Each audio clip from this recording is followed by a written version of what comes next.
isso de mim, olha, não foi bem assim. Ah, mas eu sei tudo que pode contar. Não! A gente não precisa ser o protetor da nossa vida. Nós já temos um protetor. Nós precisamos fazer dele o nosso protetor. Fazer a nossa habitação no Altíssimo. Sabe por quê? Porque ele vai nos cuidar. Ele é a proteção que não falha. A proteção do homem falha. As palavras das pessoas podem falhar. Mas a proteção de Deus nunca vai falhar. Nós estamos aqui em uma nação em que muitos presidentes já morreram. Já foram assassinados. E por mais que o serviço secreto americano se especializasse, fizesse de tudo, homens de alto calibre, de alto poder, de lá de cima de um prédio, matar alguém que está pronto para matar o presidente, eles não conseguiram impedir. Olha aí a história de Kennedy, Ronald Reagan e tantos outros presidentes que morreram, apesar do serviço secreto americano ser ultra, mega, power, especializado. Sabe por quê? Segurança a gente só tem em Deus, gente. Segurança a gente só tem em Deus. Eu amo que o serviço secreto que cuida de mim são os anjos que se acampam ao meu redor, ao redor da minha casa, à minha direita, à minha esquerda. Ele é a proteção que me garante segurança. Talvez você está aí colocando sua confiança no dinheiro, num carro, numa casa, num país, seja lá onde for. Nossa segurança está em Deus. Nossa confiança também precisa estar nele. Por quê? Porque ele é o nosso protetor. Você precisa dizer, Senhor, acampa os teus anjos. Eu cresci ouvindo isso. Quando eu saía de casa, minha avó já convidou os anjos para ir com você. Ela fazia. E ela fazia a gente dizer, acampa os teus anjos, Senhor, ao meu redor, me guardando, me livrando, me protegendo. E eu aprendi, faço essa oração até hoje, faço com minhas filhas, é tão bonitinho. Se você mandar elas orarem no carro, elas vão dizer, acampa os teus anjos, Senhor, ao redor desse carro. Livra do homem mau, do acidente, do animal na pista, do assalto. Eu começo a dizer tudo aí, que o Senhor vai livrando e protegendo. Por quê? Segurança só tem em Deus. A gente está aqui hoje, não sabe o dia de amanhã. É verdade ou não é? Quem é que tem o controle da sua vida na sua mão? Se não for Deus para nos proteger, quem pode fazer isso? Ninguém. Deus é o nosso protetor. E por fim, Deus é o nosso perdoador. Diga assim, provedor, protetor e perdoador. É inevitável, gente. É inevitável estar na igreja do Amor Orlando e não ter vontade de rir num momento como esse. Porque aqui nós temos pessoas de vários lugares do Brasil. Aí tem gente que está aqui, perdoador, e tem outro que está aqui, perdoador. Eu escuto de todas as maneiras, mas é bom que o significado é o mesmo, é ou não é? Não muda. Deus é o nosso perdoador. Se fosse cristiano, ele ia dizer assim, Deus é o meu perdoador. Mas como sou eu vou dizer assim, Deus é o meu perdoador. Salmo 51. O Salmo 51 diz assim, tem misericórdia de mim, ó Deus. Segundo a tua benignidade, apaga as minhas transgressões. Segundo a multidão das tuas misericórdias, lava-me completamente da minha iniquidade e purifica-me do meu pecado. Porque eu conheço as minhas transgressões e o meu pecado está sempre diante de mim. Contra ti somente pequei e fiz o que é mal à tua vista. Para que seja justificado... Ai, desculpa. Eu pulei. E fiz o que era mal à tua vista, para que sejam justificados quando falares, e puro quando julgares. Eis que em iniquidade fui formado, e em pecado me concebeu minha mãe. Eis que amas a verdade no íntimo, e no oculto me fazes conhecer a sabedoria. Purifica-me como isopo, e ficarei puro. Lava-me, e ficarei mais branco que a neve. Faz-me ouvir júbilo e alegria, para que goze os ossos que tu quebraste. Esconde a tua face dos meus pecados e apaga todas as minhas iniquidades. Cria em mim, ó Deus, um coração puro e renova em mim um espírito reto, inabalável. Não me lances fora da tua presença e não retires de mim o teu Espírito Santo.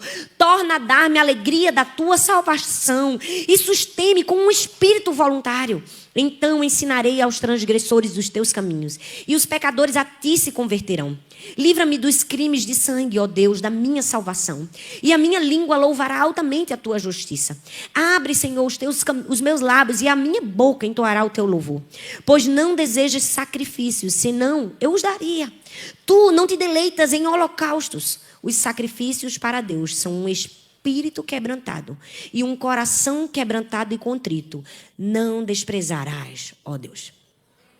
Esse salmo foi um salmo escrito por Davi numa das circunstâncias mais difíceis da sua vida. Você me pergunta, diante do gigante, pastora? Não. Diante da perseguição de Saul? Não. Diante da rebelião do seu próprio filho? Não. Esse salmo foi escrito diante dos momentos mais difíceis de Davi, diante do seu pecado. Quando ele adultera e mata Urias. Às vezes nós temos a impressão que os dias mais difíceis da nossa vida são momentos que as pessoas fizeram algo contra nós e não conseguimos perceber que às vezes os momentos mais difíceis da nossa vida foram em momentos que nós mesmos fizemos. Em momentos que nós mesmos pecamos. Um dos momentos mais duros na vida de Davi, um momento que ele falhou, um momento que ele mesmo errou. E aqui a gente vê um salmo onde a gente enxerga arrependimento. Na verdade, é que eu e você somos cercados de arrependimento todos os dias. Quem nunca se viu no momento dizendo assim, se eu pudesse voltar atrás. Como eu me arrependo daquilo que eu fiz, daquilo que eu falei, daquela maneira que eu agi. Sabe por que a gente sente isso sempre? Porque nós somos pecadores. Porque nós somos falhos. Mas eu amo que o Salmo 51 nos apresenta um Deus perdoador.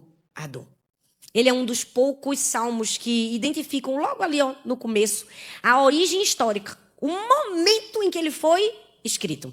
Diz assim, ao regente do coral, o Salmo de Davi, sobre a ocasião em que o profeta Natã veio falar com Davi após o adultério. E pensando nesse episódio, a gente se pergunta, como um homem como Davi, como um homem segundo o coração de Deus, pôde fazer algo tão abominável? Pôde adulterar e, em seguida, assassinar. Quem nunca se perguntou como um homem que amava tanto o Senhor, como alguém que estava tão próximo de Deus, foi capaz de fazer isso? A resposta está no livro de Tiago. Tiago, capítulo 1, do verso 14 ao 15, diz assim, a tentação vem dos nossos próprios desejos, que nos seduzem e nos arrastam. E esses desejos dão a luz ao pecado. E quando o pecado se desenvolve plenamente, gera a morte. Foi uma escolha de Davi. Uma escolha. Ele deu lugar ao pecado. Ele não lutou contra os seus próprios desejos. Ele não lutou contra a sua própria vontade. Ele não lutou contra aquilo que ele deveria lutar. E o texto bíblico diz que, em fazendo isso, ele caiu. 2 Samuel, capítulo 11, do verso 26 ao 27, diz assim, quando a esposa de Urias soube que seu marido havia morrido, chorou por ele. E terminado o período de luto, Davi mandou trazê-la ao palácio. Ela se tornou uma de suas esposas e deu à luz um filho. Mas o texto termina assim, mas o que Davi fez desagradou ao Senhor. Sim, humanamente falando, Davi tinha consertado as coisas. Depois de matar Urias, ele disse assim, vamos dar um jeitinho brasileiro aqui. Traz ela para cá, eu caso com ela vai ter um filho, ninguém vai perceber nada. Tudo resolvido aos olhos do homem, mas nada resolvido aos olhos de Deus. Tudo aparentemente feito por mim. Eu fiz do meu jeito, eu fui, eu fiz, eu falei, eu arrumei. Eu fiz tudo, mas o texto diz, depois que ele fez tudo, o que Davi fez desagradou o Senhor. Deixa eu te dizer, nem sempre aquilo que a gente arruma com as nossas próprias mãos está agradando o Senhor. Por que a gente não se deixa, como Davi se deixou logo em seguida, ser quebrantado pelo Senhor? E aí, por misericórdia e por amor, o Senhor aparece a Davi com uma palavra de Natã, o profeta. E Natã diz assim, por que então você desprezou a palavra do Senhor e fez algo tão terrível? Você assassinou Urias, o Hitita, e com a espada dos amonitas e roubou a esposa dele. Natã precisou olhar para Davi e dizer assim, esse homem é você, Davi. Esse homem dessa história que eu estou contando é você. Mas a parte mais linda da história é que apesar de Davi ter feito tudo aquilo para arrumar, para consertar o seu pecado, quando ele escuta aquilo, ele confessa. Ele diz assim, pequei contra o Senhor. Eu pequei contra o Senhor. Contra o Senhor somente pequei. E quando Davi se arrepende e confessa o seu pecado, o texto diz que Natã respondeu, sim, mas o Senhor te perdoou. Você não morrerá por causa do seu pecado. Contudo, uma vez que você demonstrou o mais absoluto desprezo pela palavra do Senhor, ao agir dessa maneira, seu filho morrerá. Aqui é o texto bíblico em que a gente vê o equilíbrio da justiça de Deus e da misericórdia de Deus. Aqui é que a gente vê que Deus é um Deus de justiça. Ele traz as consequências dos nossos atos. Sim, a gente precisa aprender de uma vez por todas que as consequências não anulam o perdão e o perdão não anula as consequências. Houve uma consequência para Davi. Sim, ele perdeu o seu filho, mas houve também uma misericórdia. O Senhor perdoou ele por completo, permanecendo a sua identidade de um homem segundo o coração de Deus. Que alívio é saber que nós temos um Deus perdoador. Que alívio é saber que apesar das nossas falhas, das nossas faltas, teremos sim um justo juiz, teremos, mas também teremos um justificador. Um justificador amoroso. Ao mesmo tempo que Deus é justo juiz, Ele é um justificador amoroso. Ao mesmo tempo que Deus nos dá uma consequência, Ele também nos dá o seu perdão. Ele encobre a multidão dos nossos pecados quando confessamos e deixamos. É até difícil para a gente como ser humano ver isso, né? Ver um Deus que perdoa um assassino. Um Deus que perdoa um adúltero. A gente olha para alguém que propositalmente matou o seu soldado fiel. E a gente diz, Deus, o Senhor vai perdoar Davi. O Senhor vai permanecer dando a ele esse título. De um homem segundo o coração de Deus é escandaloso. Isso se chama o escândalo da graça de Deus. O escândalo de um Deus amoroso e perdoador. O escândalo do favor de Deus na nossa vida. Eu quero que você olhe para si hoje. Eu não sei o que você fez, o que você falhou. Se talvez o teu pecado te aprisiona. Você precisa se liberar dessa culpa. Sabe por quê? Deus é o seu perdoador. Deus é aquele que oferece a sua graça, o seu favor a mim e a você. Você precisa receber esse Deus perdoador. Alívio quando encontramos o perdão do Senhor. Alívio para uma alma angustiada. Eu não sei se você que está me assistindo agora, ou você que está aqui, em algum momento da sua vida, cometeu algo que você diz assim, não tem perdão. Talvez você vive à sombra de um aborto que você fez há muito tempo atrás. De uma pessoa que você matou. De um pecado escandaloso aos olhos dos homens. Não é escandaloso para o seu pai perdoador. Ele te diz assim, eu te perdoo. Ele é o Deus que nos dá a sua graça, mas espera de nós um coração quebrantado. Observe que nesse texto Davi faz 2 pedidos. O primeiro pedido é, tem misericórdia de mim, ó Deus. Apaga as minhas transgressões. Sabe por que Davi faz esse pedido? Porque ele sabe que os 2 pecados que ele havia cometido não tinha expiação para eles.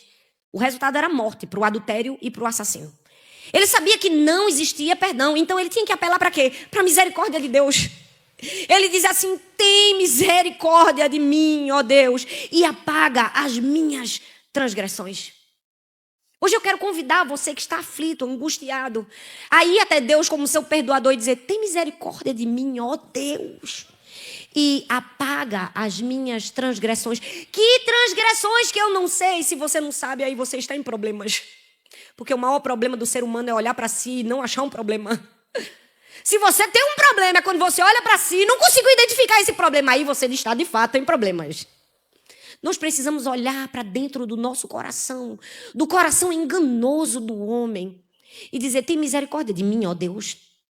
Apaga as minhas transgressões.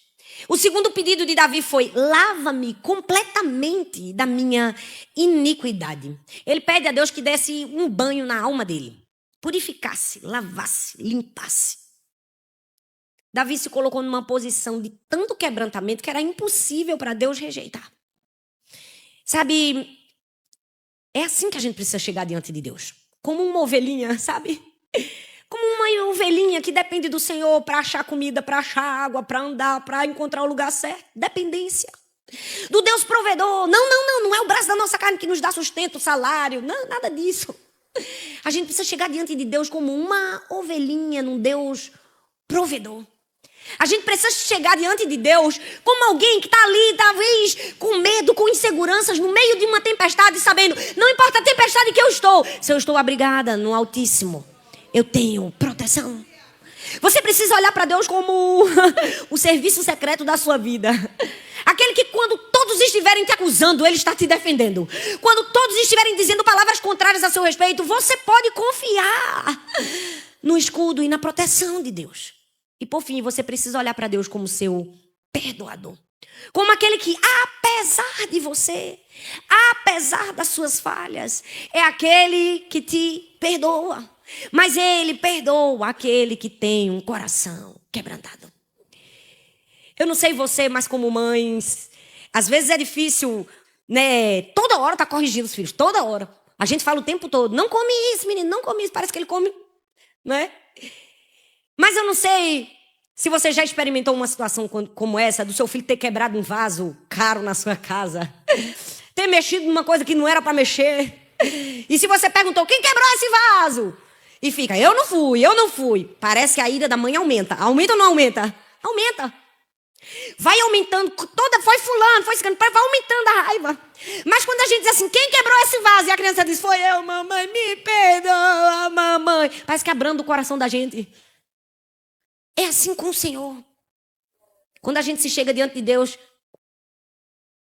de birra, querendo esconder, parece que Deus está dizendo assim, olha, cuidado, não deixa a minha ira se levantar. Mas, quando a gente chega diante de Deus, como diz a Bíblia, com um coração quebrantado como Davi, diz, foi eu, Senhor, eu pequei, contra ti somente pequei.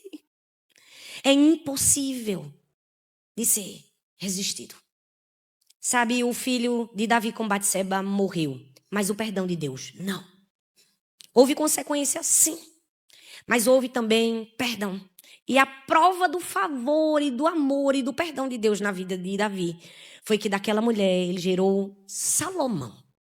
Para que não houvessem dúvidas de que o perdão de Deus é completo na vida de quem tem um arrependimento sincero. O perdão de Deus é completo. Ele apaga o nosso passado. Ele deixa no mar do esquecimento na vida de quem tem um coração sincero. Não sei como você chegou aqui, mas eu preciso te dizer, existe refrigério para sua alma. Existe alívio. E esse alívio se chama Jesus, o bom pastor. O bom pastor do Salmo 23, ele é o nosso provedor, o protetor do Salmo 91 e o perdoador do Salmo 51. Você pode ficar em pé no seu lugar. Sabe, eu não sei como você chegou aqui. Talvez você está aqui e você se vê em um momento duro da sua vida, difícil. E você está assim como Davi, meu Deus, agora eu percebo, eu pequei, eu falhei. Eu fiz o que era mal aos olhos do Senhor. Mas eu quero receber esse perdão que zera tudo, que faz um reset e que me dá uma nova história. Deixa eu te dizer, Deus está aqui para te dar uma nova história. Você que está me assistindo online, de uma live, no Instagram, no YouTube, eu não sei onde você está, mas você não está aí por um acaso. Não foi uma pessoa que mandou um link, não apareceu do nada para você. Você está aí porque o próprio Deus te atraiu. Essa palavra é para você, é Deus te dizendo, meu filho, minha filha, eu quero te oferecer o perdão que te purifica de todo e qualquer pecado. Eu quero te dar uma nova história, eu quero te dar uma nova vida. Mas para isso você precisa dizer sim para mim. Você precisa, assim como Davi, dizer, Senhor, Pai, perdoa os meus pecados, me lava, me purifica. Eu quero ser chamado teu filho.